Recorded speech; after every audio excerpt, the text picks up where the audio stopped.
Welcome to BlackUSA.news morning show. I'm your host, William Honolulu Jr. Join us as we explore the news and opinions that impact our community. We break down how the major stories have a very personal, local, and racial impact. No topic is off limits, but even if the conversation gets rough, we're always going to keep it real.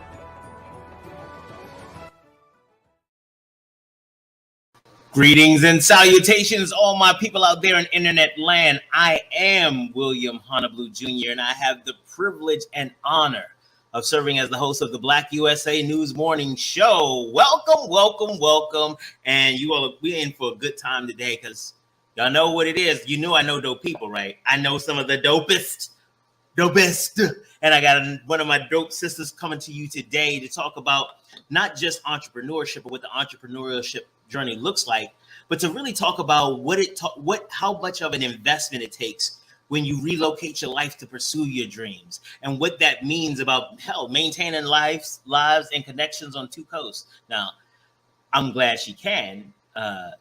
Very, very glad, because I like being a friend and I wasn't planning to move to the West Coast. So the fact that she can stay in contact with us over here on East, over East, make me feel really, really good. Shanel Williams will be joining us in just a bit to talk to us about her journey with Charm City Natural Hair.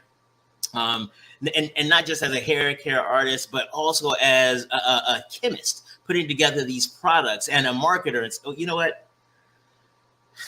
Y'all know how I do. I get excited about the people I know and I want to tell their stories, but I remember my show notes, and the show note says, it is not your story to tell, bruh. Platform, bruh. Don't talk other people's stuff, bruh.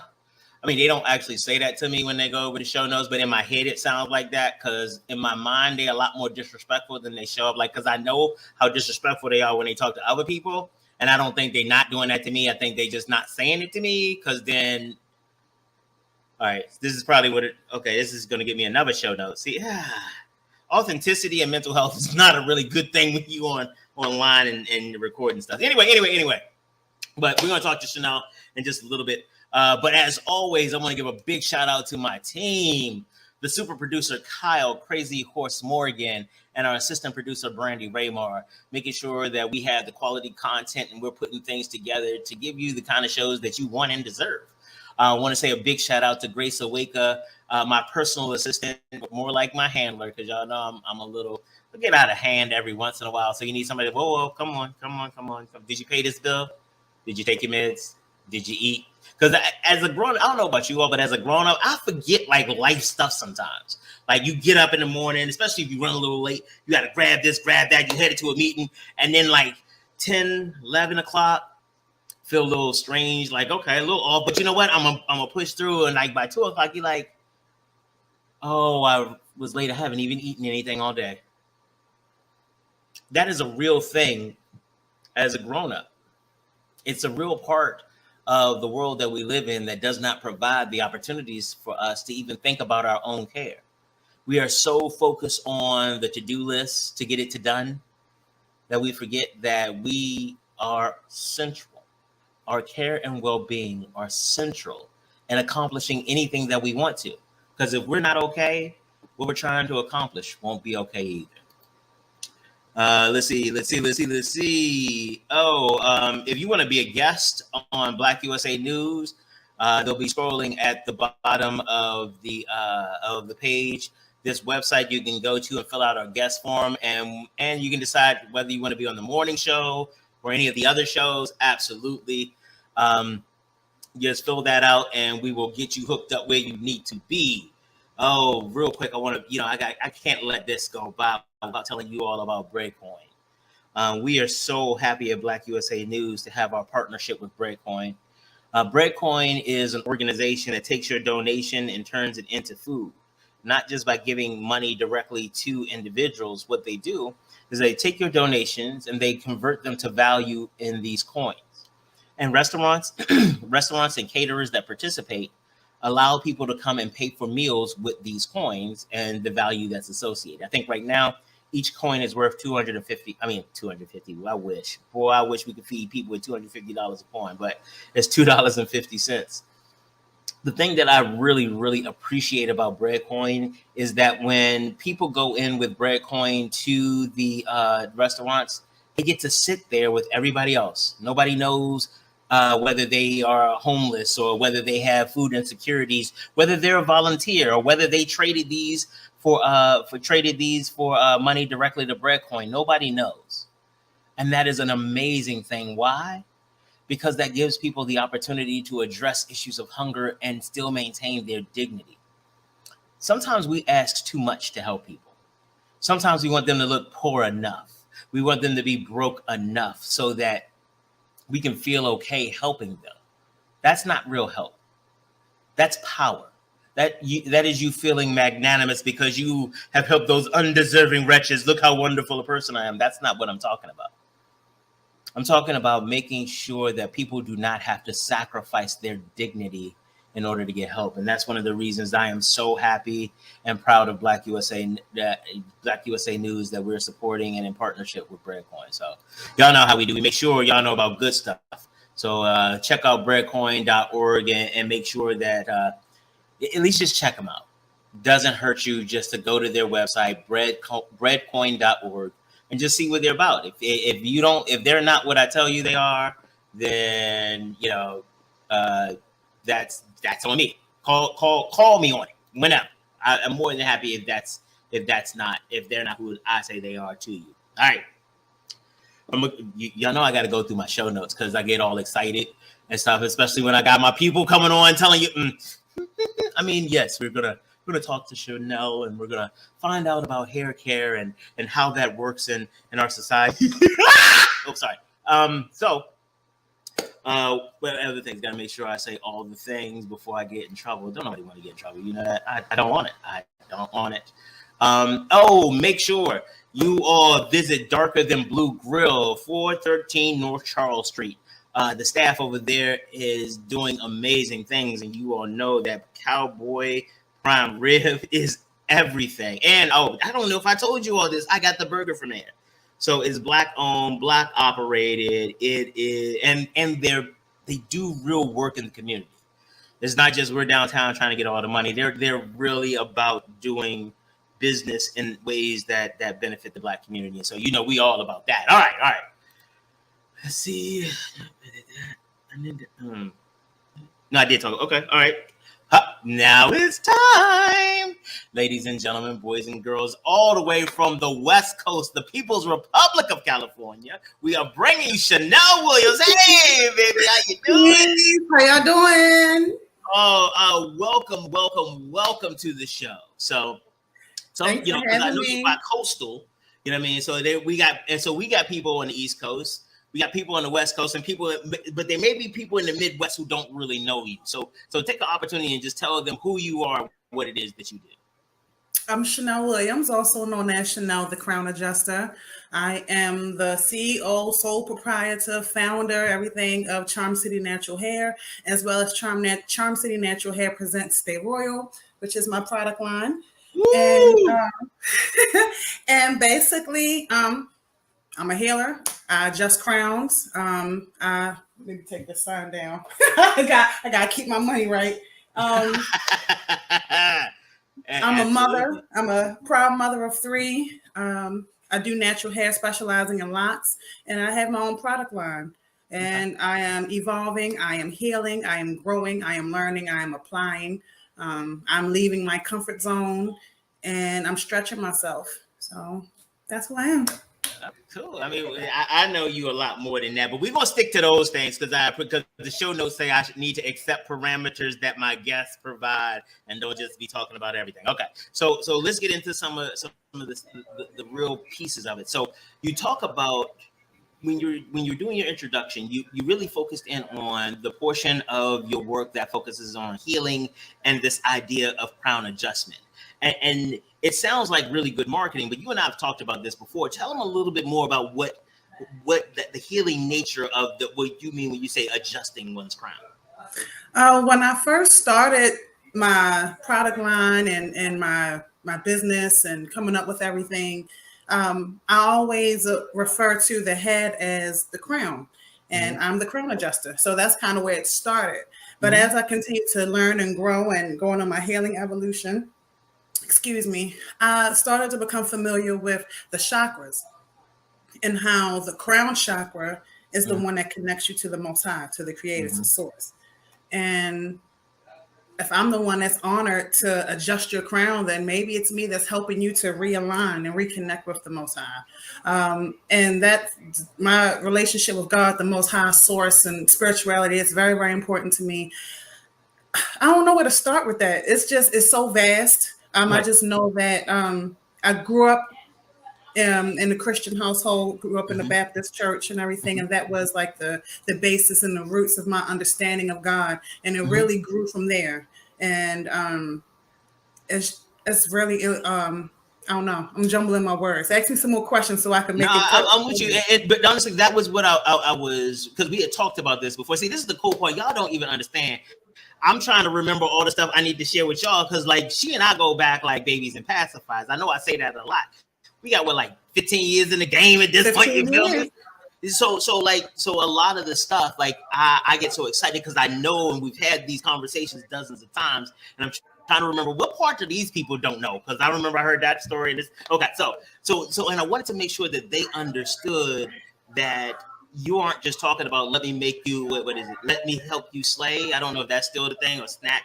I don't know what people are saying, because I spend most of my time in a room by myself, but that's a different show. But like, it's not just about looking good so you can take some selfies, or even looking good so that you can feel good.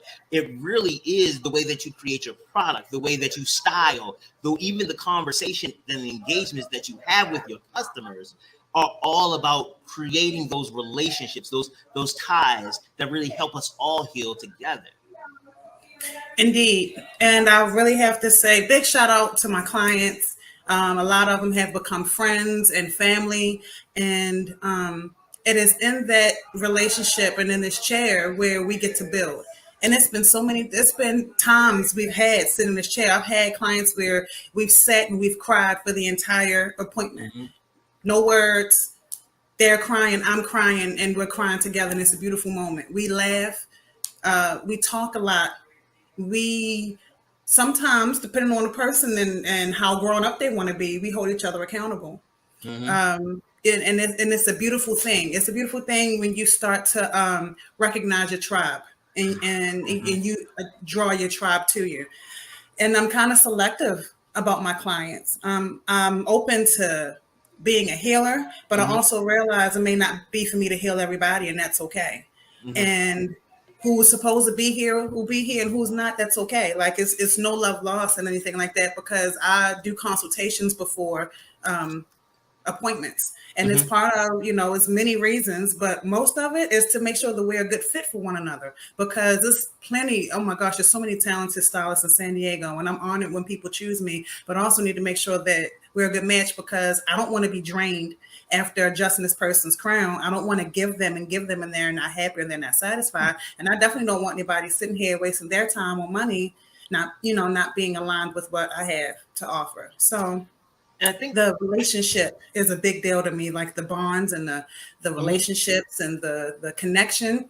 That is everything. That is really, I think, one of the most important things about what I do. And I think it's really important to recognize, like, even when you're talking about the physical healers, the doctors, just because my last name is MD doesn't mean that I am capable or the best person to handle every case. If I am an orthopedic surgeon and you got a viral infection, I can help, but you probably should talk to somebody who is more aligned in that particular healing modality. Exactly. And that becomes important. And I really have always appreciated the way that, regardless of whether it was in working in entertainment or working in service or working in beauty, health and beauty, you have always maintained this desire, or at least this engagement of authentic relationships. It's like you're not trying to tie yourself up and they're like, oh, this is gonna not feel good for both of us, so you know what, I'm out, and being okay with that. That is a wonderful thing. It's an amazing thing, to be honest. Thank you. So let's that's a demonstration of courage. So let's talk a little bit about courage. You mentioned that you were in San Diego. Right. Yeah. Big shout out to Ahmad Rice, one of my homeboys out in AFI. He's out in San Diego. But I didn't meet you in San Diego because I only been there once. Where I meet you? Where I meet you at? Baltimore, Maryland, where I'm born and raised. Okay, so you are not in Baltimore, Maryland right now. So no, that's I'm a little not. way away from where you was at when we met. Yes, I am in San Diego. Talk about that journey, because that's 3,600 miles. That's huge. Yeah. And you also said you had 3 kids. Are they with you too? Yes. So when I initially moved out here, I had 1 child and 1 on the way, 1 in the oven. Oh, and wow. big shout out to my brother and sister-in-law. They really helped me out. They had me come on out here, and it was very healing. It was. I mean, obviously, it was life-changing. Yeah. It was refreshing to get out of the city that I knew and loved. It was nice and needed to get into an unfamiliar environment and to allow myself to shed a lot of things that I needed to shed and to start the healing process.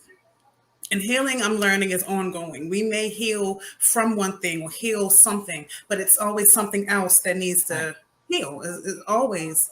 And so, I moved here. Actually, Sunday is my Saniversary. I call it my Saniversary. It's the anniversary that I moved to San Diego. Okay. It'll be 12 years that we lived here. Wow. So, so I've had 2 girls here. I have 2 California girls that I've given birth to here in California, and I have my Baltimore boy, who he's 17 now. Mm-hmm. My middle love is 11, and my baby is 3, and they are a huge part of why I do what I do and why I'm able to do what I do. I started my last job was working in a hospital. And I was pregnant with my daughter. And when I went out for maternity leave, I had childcare issues. So I was unable to return to that job. But luckily, I already had started at the salon. And it was really an opportunity for me to build my business up. And I strapped my baby on my back. And we built our business up. And I have pictures of my baby on my back.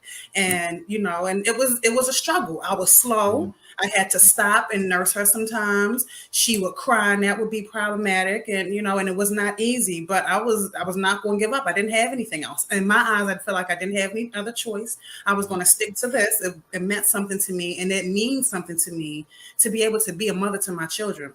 Now, granted, when we're in this workspace, there's still challenges that I face with being a hustler and a mother at the same time. A hustler and mom are going head to head because the hustler want to work, she want to get stuff done, and the mother has to nurture and tend to, and I can only split myself so much. Right. But I feel so much better knowing that I can get away to my children if I need to. I can bring my children to work with me if I need to, where I can be a mother first and a worker second. And that's one of the biggest. I love the freedom. I mean, it's a struggle. It's a struggle being an entrepreneur when you don't have a constant check coming in and you only getting what you're bringing in. It's a struggle, but I love the freedom, and I love my children watching me struggle. I love them watching me build this up. So I mean, it sounds crazy to some people, but maybe it's crazy, but it works for me, and I love it. Honestly, one of the things I tell entrepreneurs all the time is that you are crazy. By definition, you are crazy. Because let's say I want to open up a restaurant tomorrow, right? As an entrepreneur, I think I can open up a restaurant. So you want me to believe that I'm going to take out McDonald's, home cooking, corner stores. I'm going to go out there and I'm going to make enough to survive. Like, if you stop and really pull back and think about it, it is crazy. But damn if it don't work. And a lot of it has to do with what you talked about very specifically. It's like the values. Being a mother is the number one value. So the rest of my life falls around that. And so this opportunity as an entrepreneur, while it doesn't provide me the safety or the consistency that a job would, it does not force me to ever prioritize getting that paycheck with being a mother. Because the job will tell you to choose and be okay with it, because I'm giving you money. Yeah, I didn't hire your kids, and that's what a lot of them try to engage, and not try to, but that's their position, and your value really shapes how even you build your brand. That's pretty cool. Absolutely. I wouldn't trade it for anything. And in fact, my journey initially started in Baltimore, obviously. I was a shampoo girl at the age of 15 and grew up in a hair salon. And then I aligned with my sister Puddin. Shout out to my sister Puddin. And it's around the Oh, time big up the pudding. yes, that's around the time that you and I met. And Puddin taught me everything that I knew initially about natural hair. And I merged with the hair salon game. And that breeded something that I didn't even know was unique at the time, but it birthed something. And so moved to San Diego in 2010. And in 2016, I started doing hair out of my house. And two of my first clients were my children. So my oldest two children, they have locks in their hair. So it means something, and it's just really a part of, they really shape this journey for me.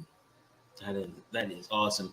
And I keep coming back to making a big deal that you moved 3,600 miles away from Baltimore. One, because I miss you, and I'm not even going to try to front on that. But two, I tell the story often here about when I worked in the school system here in Baltimore City. There was a young lady. She was a high school student, maybe 9th to 10th grade, and talking about like, what are your big dreams? What are your bucket list kind of things? And this young girl at the time, she said, one day I hope I could go to New York and just be in Times Square and just look around and da da da. And I was like, oh, you want to go like to a play? And because I'm thinking that's, you want the whole Times Square experience. So you getting M&M store stuff, you eating here, you going to see a Broadway play. She just wanted to go and stand in Times Square like it was on TV. For her, that was a life's goal. And so when I highlight the fact that you are a Baltimore girl who left Baltimore, some people in Baltimore, we don't leave the east side to go to the west. What I need to go all the way over there for? Only all they got over west is trouble. And if you go down east, you might as well just kill yourself. Like that is a legitimate. Tell them if I'm lying. Go ahead. No lies told. For you, with a baby in tow and a baby in belly, to leave the security of Baltimore, when nobody in Baltimore would have blamed you. Everybody in Baltimore, hell, they probably looked at you and you about to go, what is wrong with you? Why would you do that? Oh my God, are you okay? Because that's not something that happens a lot in Baltimore. And that's why, I'm not trying to make you feel a type of way about not being in Baltimore, but I just want people to understand how big a deal that is, that you had the courage in those circumstances. Like, again, this little girl wanted just to drive like a megabus trip was her life's goal. And you up and move your family, your career, your life there. Like, that is really big. And I just want to make sure, because like there's some girl in Baltimore is like, I never, I could never do something like that. Like, no, it's right there. Baltimore did that. And Baltimore is representing Baltimore. Show them the shirt again. You represent Baltimore in San Diego. Palm City Natural Hair. Listen, I take my city with me everywhere I go. Okay. I'm a proud, and part of the reason why I named my business after my city is because that's my roots. That was my natural roots, and it just tied into the whole natural hair thing. So I thought that was pretty clever. You never told me that. That's fire. Okay. That's fire, right? I like that. You knew I was a poet. I knew that. I didn't know you was dropping it in the business though. So yeah, let me see. Well, I think it was always destiny for me to leave Baltimore. Okay. When I was 18, I enlisted. Matter of fact, it was Christmas Eve 2003. I swore into the Maryland Army National Guard, and I shipped off the day that they the Janet Super Bowl, where she, that was my going away party, and I shipped off. Yes, how about that? And that was my going away party. I shipped off to Fort Leonard Wood, Missouri, where I started my basic combat training for the United States Army. Joke was on me though, because I was pregnant and did not know it. So after being in and had to go back and get tested, I ended up, stopping my basic training, and I left, and I was going to go back. That was the intention. But after I gave birth to my baby, again, baby shaping my life, he was my dream. I was not leaving him to go do anything else. Raising him and watching him walk and talk and shaping him and loving him. That was my dream. That's what became important to me. So when my brother presented me with the opportunity to move to San Diego, he said he was going to help me. It'd be easier for him to help me if I was here as opposed to being there. And I just kept making excuses for a while.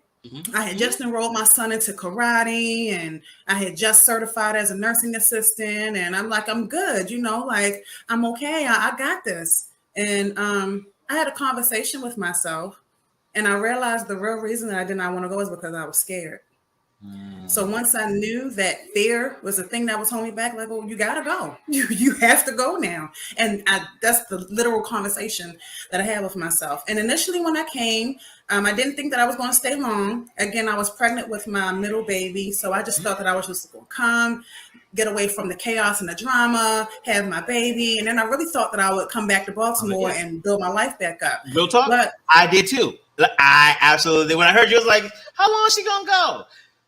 So, probably like a year or two. Oh, yeah. Like 3 years, she'll be back. Okay, cool. It's been 12 years. You ain't been back. You ain't back. No. I mean, I love home, and I just came home. I just was home for Mother's Day, but I would like to buy a property there. Let's speak that into existence. But, I love California too. I mean, this weather, come on, y'all. This weather's hard to beat. I'm sorry. I sweat too much to really enjoy that. No, thank you. It's not hot all the time. Really. Oh, right. You're in Southern California. Right. Yes. Okay. So it's nice blue skies and palm trees. You want to visit. You know what? Don't threaten me with a good time, because we might do a whole remote show out in LA. I mean, out in San Diego. Come on. Do it. My God. Yeah. Okay. Well, we'll definitely be in the fall. I'll be damned. You gonna have me sweating out there. Oh yeah, let's do it. Okay. All right. That's a good idea. You know what? Well, actually, no, I can't announce yet. I realized we haven't finished with the sponsors, so I can't announce yet. Okay, never mind. I was about to let something slip. Oh, okay, I'll go ahead. So entrepreneurship. So you've had some experience with the market, the hair market, and the beauty and industry on the East Coast when you were early on in your career, and you've also and don't get it twisted. While she's not here, she stays hooked up and connected here with the fam and stuff like that. So it's not like, well, to hell with y'all Baltimore people. Like, there's still love there. But also you have developed as an entrepreneur in San Diego in a vastly different environment than the ones that we live in here. So what has been in from your perspective, what has kind of been the biggest difference you saw or that you see in the two industries, whether it's on the entrepreneurship side or the health and beauty? Well, when I started in the salon in Baltimore, it really was a family. The ladies that I worked with, all of their children called each other aunties. And it was unlike anything that I've seen in any other salon that I've worked in, where the ladies would employ their own PTO system, where if one stylist was taking a vacation, the other stylist would take that stylist's clients and pay her half of the money that she made from her clients. Excuse me. So it was examples like that. It was filled with so much laughter and love, and that was the only that really stuck with me, because it was almost like how a salon was supposed to be. You know what I mean? My aunts and everything, they had a salon too on my father's side, but I would just go there and get my hair done when I was a really little girl. So the salon that I started as a teenager is where I really came to be my coming of age, and where I learned a lot. Okay. I could see that California is a lot more laid back. Baltimore is, we ready. We aggressive. We don't mince our words. What's up? So I've kind of had to learn how to blur too, where I could be peace and love and be, calm. Yeah. You take on that Pacific. I learned that Pacific means calm. So it makes sense that the West Coast is so chill. Oh, pacify. Okay. All right. Okay. I can see that. Yeah. Okay. I didn't draw the. Okay. Yeah. Okay. Huh. So I've had to learn how to hone in that calmness and everything, but still like be Baltimore sometimes, because sometimes that's needed. And I've had to learn how to give everything a place in my life and not try to erase it or change it.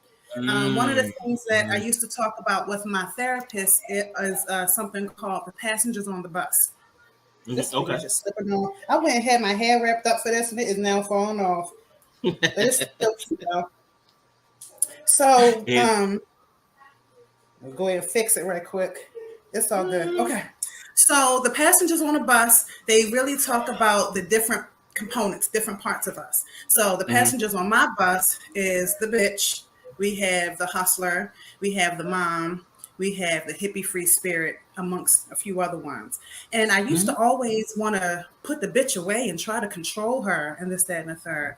And one of the things I've learned is that it's not for me to control or to throw her away. It's just for me to lock her up and let her out when she needs to be let out, because the bitch doesn't want to be destructive. She just wants to protect me, because that mother side of me, the hippie free spirit side, is giving and loving. And sometimes when you're that way, you attract takers and vampires and things like that. So the bitch is there to regulate shit, to keep stuff, excuse my language, sorry, but she's there to. It's so wonderful when I hear other people do it. So like, you can't find me for her saying it. No, but this thing is really just not going to stay on, but I'm going to hope. It was so cute when it first got done, but now I'm starting to sweat in here and it's starting to fall off. So stuff got real. It really got real. It really did. But I mean, there's no need for us to be scripted. You know what I'm saying? It is what it is. It's real life. But honestly, that's part of the problem I think happens a lot of times, is that everybody wants to show up as this image. Like you're talking about these different portions of your persona. We all want to meet. We want to be so socially acceptable, and that we don't want to get judged. And real talk, I think it anchors back into kind of the tribal pieces of, as human beings, on your own, you're fairly dead.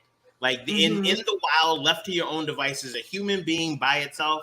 That whole thing with Forrest Gump dude, Tom Hanks on that island by himself, Castaway. That is so unrealistic, because humans are social animals by themselves. I mean, social animals to begin with, and the world is so dangerous. So we are hardwired to be part of a clique, be part of a tribe. And so what we tend to do, at least in my experience, what I've done is I find that I'm trying to make sure that I am behaving in a way that I don't have to worry about getting rejected by the tribe. And the tribe tends to be anchored around sources of power. So if the person who's in charge, I remember one time when I was in college, it was so uncomfortable and I felt bad. There was somebody who was talking about this person because of their sexual orientation. This is like early 90s when it was still weird to be gay. And so I was talking about him. I was like, that's not cool. And then they went on and got louder and everybody started laughing. So I just left the room. And I still am bothered by the fact that I didn't do more to stand in that space. But I'm new in college. I'm not trying. I know that's not cool. I'm not doing it. But at the same time, I am brand new here. I am not trying to risk my space in the tribe, because if this is what everybody's laughing at, I'm not going to do it. But I also don't want them now laughing at me. Right. And that kind of thinking is also part of what happens, I think, that keeps us bound to some of our ancient thinking. Because we're trying to please everybody else, because we don't want to be like, we don't want to be the one that, because how many times have you heard somebody talk badly about somebody else's business and then turn around a few weeks later and ask you how yours is doing?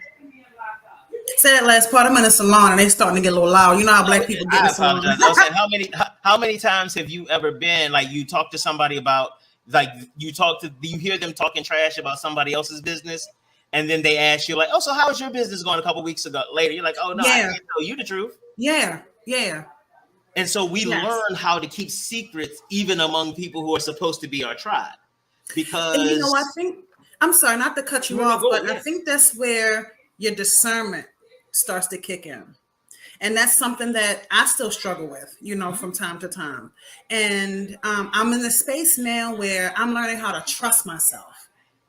And the people who are encouraging me to not trust myself are getting pushed out, because there are some people that you can speak to your dreams about, and they're going to speak life into your dreams. And that's where your discernment comes in, where you know who to share your dreams with and who to build with. And then everybody does not deserve to be on the front row. And I'm a huge believer in moving in silence. Everybody needs to know what you're doing. Talk is cheap. Don't talk. Save your energy. Just do what you need to do.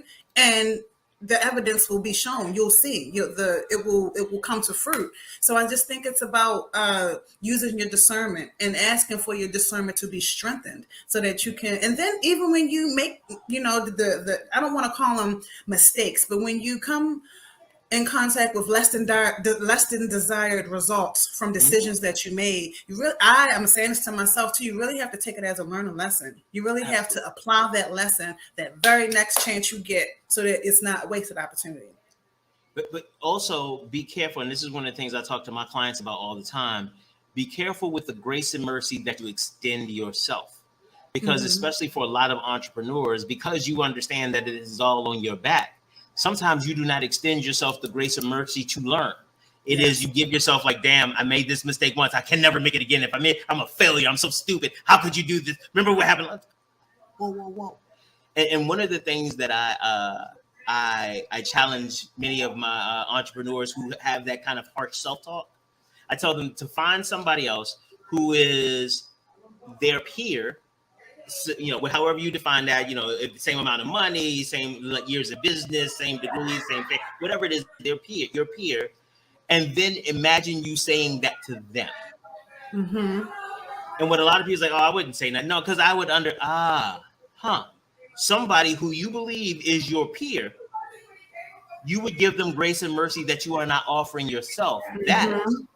That is a statement. And I think that kind of guiding principle, I think this is the way that you do unto others as what you would have them do unto you has been bastardized. And I think this is one of the ways that we flip it back right, is by looking at how you treat people. How you treat people is also, the way you treat people should also be a reflection of how you treat yourself.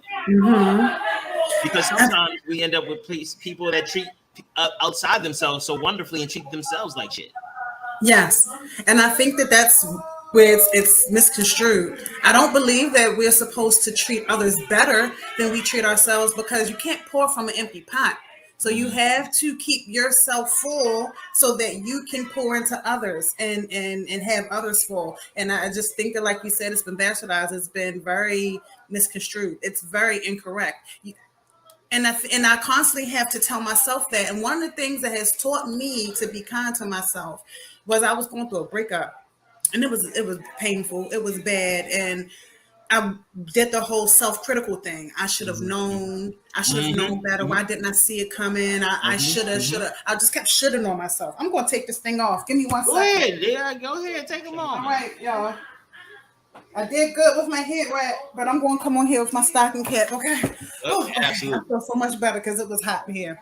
Yo, I don't even know why you started it the other way to begin with. This is my show. Well, I thought it was cute, and it still is cute. It was cute. Cooperating. But yeah, cooperate with me. I'm grateful. It served its purpose, and that's how we gotta look at life. It served its purpose. It's off, and then we moving on. It was something we was talking about. I wanted to touch on again, though. I had the thing I wanted to talk about was therapy. But that's not where we were. I got so excited in transition. Anyway, I started looking at a role and I forgot what I was talking about. It's okay. So one of the things that you have mentioned several times and is one of the driving forces, it sounds like, in your healing journey is the use of therapy. And one of the things that I want you to talk a little bit about is, as a person who is not just spiritual, but understands more of the nuances of spiritual life and how these things interact and how there is very little difference in the roots of Christianity and the understanding of the chakras, and still merging that in with the commercial nature of entrepreneurship, merging in with some of the social expectations of being a woman. How do you take all of those things, or how does therapy help with navigating all of these identities and relationships and obligations? One of the biggest things I've learned is polarity. Two opposing ideas can be true at the same time. And it really, once I started to take on the mentality that I don't have to choose, it's not black or white, it started to open me up and not make me feel like I have to be boxed in. And as I just continue to be my authentic self, people who recognize that authenticity they find it. It's kind of like Yes. how they talk about different tribes. They have different beats of the drum, and if you belong to that tribe, You that know what beat is the going to attract you, and you're going to find it. It's the same thing. We're all giving off different vibrations, and I'm giving off my vibrations, and it's attracting the right people for me. So I just find that having a place to be transparent, having a place where you're having somebody that's lovingly holding you accountable, having a place where you can have somebody who may have seen your growth, who may have seen your journey, who may have been a partner with you on your journey, and may have seen how this is how you react to things now, where 2-3 years ago it was a whole nother story. So it's just a safe place where, as a woman, I can put down my sword and shield. I don't have to try to be strong. I don't have to not cry. I can cry, I can scream, I can be angry, I can laugh, I can talk, and it really helps me to sometimes shed those other identities that other people have put on you. And sometimes when we're out here living and doing, sometimes we don't realize that the things that we're thinking and how we're acting is not even our own thoughts. It's stuff that people told you along the way, who you should be and how you should act. And some of it is home training, but some of it is grooming, I believe. Absolutely. And in my journey, I've learned that I've had to unlearn so much bullshit and have to apply and give myself the nutrients that I need from the stuff that I've been told to forget. And one of my biggest things that I'm trying to get back to is how to trust myself. And so often I feel like people tell you, don't think that, or no, that's not. And so many times people can encourage you to not trust yourself and to second guess yourself. And can I tell you, I'm so sick and tired of second guessing myself. I'm not, especially when you find out you were right to begin with. Exactly. I'm not doing it no more. All right, and even if I'm wrong, I can stand strong and loud and be okay with being wrong. You know what I mean? But at least I stood for something. One of the things that you described that I find in therapy to be very helpful is the opportunity to explore my full emotional range. Because the reality is that there are no other relationships where I can just explore that range, because other components, that is not the central tenet of our relationship. Like you and I, great friends, but there are certain parts that I just can't give you my emotional range, because then you have to deal with it. It's like, well, wait a minute, what do you say? Are you mad at me? Or it's like, how do we but wait a minute, if let's say I had something like I'm saying, since we talked about it already, Puddin'.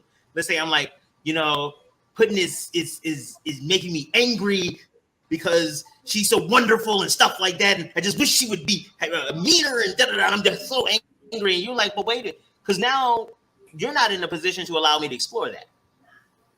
Because Puddin's family. And so as a good family member, you're like, okay, so where's this going? You have to be worried about the larger family. My therapist can just let me explore. And then when I come to the conclusion, like, yo, how stupid do you sound? Okay, I'm glad I got that out. But you're like, when I'm sitting at the next cookout talking to Puddin', you're like, you so two-faced. Yeah, she should know that you don't even, oh my God, and look at you laughing. But because we're all part of the relationship, you are not in a position to allow me to just explore how angry I could be without it now affecting our relationship. And I like the way that you described that, as about you could be angry, you could be sad, you can do all of these things because other people in your world, like honestly, watching you cry crushes me. It's like, I'm gonna fix this. So who did it? Who did it? I'm whooping everybody's ass. But if I'm your therapist, I'm like, this is part of the process. It's not cool now. This is hurting her, but I know as the therapist, I'm not involved. I just know where this is going to go, and it's part of the process. And that's why a lot of us, we try to rely on our family members, our squad. Not that they don't love you, they're just not qualified. And hell, the problem is that they do love you. Because you may want to talk, like, and some of the stuff I talk about in therapy, like, I'm like, I am so glad nobody else heard this. As I've said it out loud, I'm like, oh God, are you, whoa, no, yeah. But in my head, with all the other things that I was thinking in the stories, I was like, oh, this is why they did it. Da, da, da, da. Like, it was this comedian, he was supposed to be talking to himself from another timeline. And he was talking, they were like, so wait, you all can't wear masks in your timeline with a pandemic? He's like, yeah, It's like we feel invulnerable, whatever. It's like, but it could lead to death. It's like, yeah, but it's just old people and people with pre-existing conditions. It's like, oh my God. It's like, yeah, that does sound evil when you say it out loud. But you got a lot of people who are thinking like, oh, it's not me.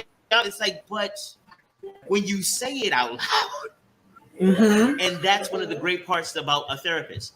I can say it. You talk about the accountability. Sometimes it's just being able to say things without accountability. And then also, sometimes it give you tools, and sometimes it's giving you reminders, and sometimes it's giving instructions on how to use those tools or when to use those tools. And one of the biggest things I remember is kindness. And to piggyback on something I said earlier about the breakup, and it really shaped how I started to change my self-talk. When I started shoulding on myself, as one of my clients called it, the shoulds, I shoulda. I thought about if it was one of my daughters or my son even, and they land their head in my lap crying about a breakup. What I say to them, well, you should have known better. You didn't see this coming? How insensitive and hurtful would that be, especially at the time when they land their head in my lap crying? So if I would not talk to my babies that way, then I don't need to talk to myself that way. And one of the other, I'm saying one of the other things about doing that is that you also model the way for them to engage themselves. What a lot of people don't understand is so funny, like stuff that I used to watch my dad do, and it was just so annoying. And like, why would he ever do that? I was so focused, like, you could do better, blah, blah, blah. Like, he used to always carry around this plastic thermos with his water in it all the time. And it's just like, dude, so whack. But now, and things like that. But I realized that it wasn't because he told me to do that, because he never did. Yeah. Wasn't even that I thought it was a good idea. It's because he modeled that. And I find that even when the things that you don't even know you're doing, when you don't resolve them, your children still see them. They still model that behavior. So did I lose you? Are you there? Can you hear me? There we go. There you go. I don't know what happened, but I'm sorry. That's okay. That's why we pre-record these. Come on, stop playing. Don't be disrespectful. Oh yeah, that's right. Yeah. What was it? The places I wanted to make sure that we ended up. Oh, let's talk about a little bit about your product. I was on the other side. Is it okay that I'm on the right side now, or does it matter? It doesn't matter. I'll move you back over there. Okay. Yeah, sure. So you came out to San Diego. You had an amazing journey. The support that you received from your tribe was amazing to help facilitate that transition and your growth out there. Then you started with helping people adjust their crowns and really taking their natural hair care seriously, especially with all that stuff that has been happening in California around the Crown Act and the beauty of Black hair and things like that. And then you were like, you know what? That's not enough. I need to start selling something else. So tell us about your product line. Go ahead. So around the time that the pandemic happened, I really started to evaluate my position as a loctician in my client's life. And yes, it was shut down, and people like, what am I going to do? What I'm going to do? And I was thinking, I was wondering, I think it was like the first shutdown, and I was at home like, man, because at that time I had already been tinkering with oils a little bit and having little mixtures and just on a very small level, just kind of here, take this home with you, use it on your scalp or that type of thing. And I was thinking, if I really had grown it, this is still my shooting on myself. If I really had grown my business by this time, I could be selling products. I could just be shipping it out and people can still have so I said, okay.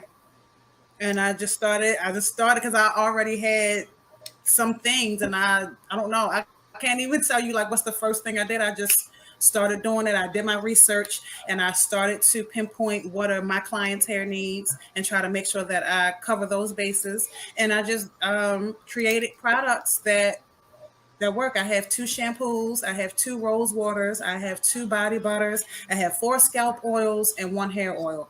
And I'm sorry, tell them about scalp oil. Tell them what you gave me. Tell them about that. Tell them that. Oh, that's right. Body butter, right? Yeah, I have a body I mean, butter. I don't have hair, so it goes wherever I put it. Yes, well, the body butter you can use on your skin, your hair, your lips, on your heels and Oh, your you can't feet. use Let it me on tell us? I you. didn't realize that. I just Yes, been I using put it on my some on scalp. before. I put some on before we started to kind of. Oh, I didn't know what you were about to do. I thought we were about to do the Titillating Tuesday show because you say I put it on. I was like, whoa, that's Titillating Tuesday, but we could go ahead with it. Woo, sorry, I thought we were going to do a different show. It works really good on your feet. Like you're supposed to get your feet done every so often. I don't get my toes done as often as I should, but when I get out the shower, I put my body butter on my heels. And my nail lady told me, yeah, because I wear flip flops all the time. It's California. I'm a hippie. I love being barefoot. So she was like, for you to wear flip flops as much as you do, your heels are really soft. So I'm grateful that I work with people. I have other stylists who use the product. They purchase a product from me and they use it on their clients, and their clients come and purchase the product. So I'm really grateful that there's that sense of camaraderie amongst my coworkers, because sometimes, it could be some haters, it can be some adversities, and nobody really wants to put up with that. So, and there's no energy for that. So I'm really grateful that I am partnered and that I work with people who are honest and who are loving. And I can honestly say humbly that I really feel like that I'm getting back what I put out. Nobody's perfect, but I really do intend the best. I really have good intentions, and I really do my best to put out good energy. I really think that my energy, but I will say that my energy is one of the highest selling points of coming to Charm City Natural Hair. And so I'm grateful that I'm in a place where I can receive some of the good that I put out in terms of energy. And there's been a lot of people who teach me and who pour into me and they support me. And I'm really, really grateful for that. So one of the other things that not only do you have good energy and you maintain a great frequency, but you also do good work. And the reason, and one of the reasons I want to highlight that is because I think a lot of times people get stopped at their intentions and their energy. You could have wonderful intent. I have wonderful intentions and energy. Sometimes I don't put in enough work to bring them to fruition. Now, there are some parts of it that may be outside of the scope of my control, but I also want to make sure that people understand that you are not just energetic and positive, but you do good work. So, thank you. Thank you. I do. I receive that. It's been a lot of lessons and I'm still learning. But I'm just really grateful. I'm really, really grateful because sometimes one of the things I can say for myself is sometimes I didn't know my greatness. I didn't recognize it. You know what I mean? And that can be a bittersweet thing. It's a tricky thing. It can be on the good side to keep you humble and, have you align with humanity. But on the bad side, it can have people try to take advantage of you if you are not aware of your gifts and your greatness. You know what I mean? So you remember Pee Wee's Playhouse, right? Yes, I do. You remember when they said the magic word and everything? Ah! Okay, so you hit a magic word, humble. And anytime anybody brings up this word, there is a way that I make sure that we put it into context. The word humble itself means to have an accurate reflection of oneself. So I am one of the smartest people most people will ever meet. That is me being humble because that is an accurate reflection. If I say I am the smartest person, anybody that you will ever meet, that is not an accurate reflection because I don't know that. I can't with any degree of confidence say that. But among the top, absolutely get documentation to prove it. And so that is humble.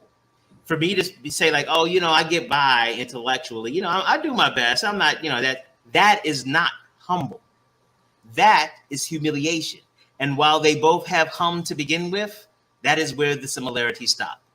Mm-hmm. Humiliation is to give someone a less than view of self. And what in the powers that be have taken the words of the Bible and the words of spirituality about being humble, about having the accurate view of self, and have bastardized that into taking the same way the alternative facts. They have taken humble and turned it into humility. So now we are comfortable receiving humiliation. Mm-hmm. That's true. And so yes, be humble, but being humble does not mean being less than great. God, in the Christian faith, Jesus was humble, one of the most humble characters in the Bible. But he said that I am the Son of God. Duh. Like that's a flex. Like even if it is true, like that's like, yo, I used to date Malia Obama. Like if that shit claimed, like that's I mean, damn, yo. But to say that and it's true is really who you are. And so, like, and that's why we spend a lot of time here shouting people out about what they accomplished, because we need to model the way on how we appreciate and how we love on each other, because love is not in high supply and demand right now. But not in high supply. There's a lot of demand for it, but there is not a lot of supply. So I try to make sure that we know how to love on each other and love on ourselves well. So Absolutely. I think I stay in my head a lot, and I am my biggest competition. So as I think sometimes I don't always recognize my work I don't recognize my work as being good, not because it's not good, just because I do it all the time. You know what I mean? But within that, if I ever have a conflict with somebody, or they're not happy, or we can't meet eye to eye, or we're not a good fit for one another, that is why I have no problem with letting people go, because I know that I gave you my absolute best. I know that you have all the job on your head. If you don't like it, that's okay. But you've gotten all you're going to get from me, and I bid you good adieu. So it is. Oh, I mean, I guess that's I say you on the nose. Yeah, it feels good. It feels good to walk in that power. It feels good to not have to worry about, am I accepted? Am I good enough? It feels good to know, yes, I am. And if you don't agree, that's okay. But it doesn't change the fact. Cool in the gang. All right, damn, we almost out of time. I had a great time. I don't know about down. Yeah, that's how about this. It really did. But we always make sure that people know how to buy stuff from you. So you got the whole low slide. Tell them where they can come and give you some money. Tell them go get some of that body butters and stuff, and make you feel good, and has your heels feeling silky and supple. I love the word supple. It makes your heels. If you are in San Diego, feel free to come visit me at 6244 El Cajon Boulevard, Suite 9C, and Wednesday, June 1st, I will be launching my website. Super, super excited about that. So there you'll be able to book your appointments, be able to order your products, to have it shipped to you. And I have a Facebook. I have an Instagram. I'm kind of staying off of social media right now. Maybe that's a whole nother show that we'll do. Let's get it. But if you absolutely need to get in contact with me, leave a message on either the Instagram or Facebook, and I will get back to you. Charm City Natural Hair on both platforms. Charm City Natural Hair. See, if I still had any hair, I would go and let her do it. Like I was thinking about doing some stuff with my mustache or whatever. Oh, there you go. There we go. Give it. There it is. There it is. Hold on, I gotta show you something else. Can y'all see it? No, we can't see it. Oh, go ahead with your bad self. I like it. So y'all all got to go out here and make sure that you all support Shanel, because I don't have hair. I mean, I get stuff from her because I got skin and use it, but y'all got hair out there. Make sure y'all get it, because y'all want to look good and smell good. You don't want to be around here, especially now the stuff smells good too. Like I can't even remember what fragrance you gave me, but I was sitting around and smelling. Yeah, like you're like, hey, that's me. That was my sister's keeper. You had my sister's keeper. that made me feel real sexy. Like I was never mind. That's a Titillating Tuesday show. That we don't talk about that here. All right, love. I will talk to you soon. Thank you so much. Thank you so much. Thanks for having me. I wish you the best. And this is great. I'm super proud of you. Oh, thank you. Thank you. I'm looking forward. Absolutely. I'm looking forward to you coming back on again. Yeah. Thank you. I look forward to it. All right. Bye. All right. Peace. Bye, y'all. I know some dope people. Like I bring you dope people from the East Coast, the West Coast. Did y'all notice that she was bi-coastal? Did you see that, or she bi-coastal? I didn't want to put her business out like that, but you could tell she bi-coastal. She had that Baltimore sweat in San Diego. I was like, look at you, crazy. Oh my God. I love my job. How many of you all get to have a job where your job is literally to talk to dope people all day? None of you, because this is my job. All right, okay. So you all will be happy to know that Monday at 1 p.m. I'll be having therapy, so the next show may not look a lot like this. All right, ladies and gentlemen, boys and girls, children of all ages, we have again had a wonderful time, and we will be black tomorrow.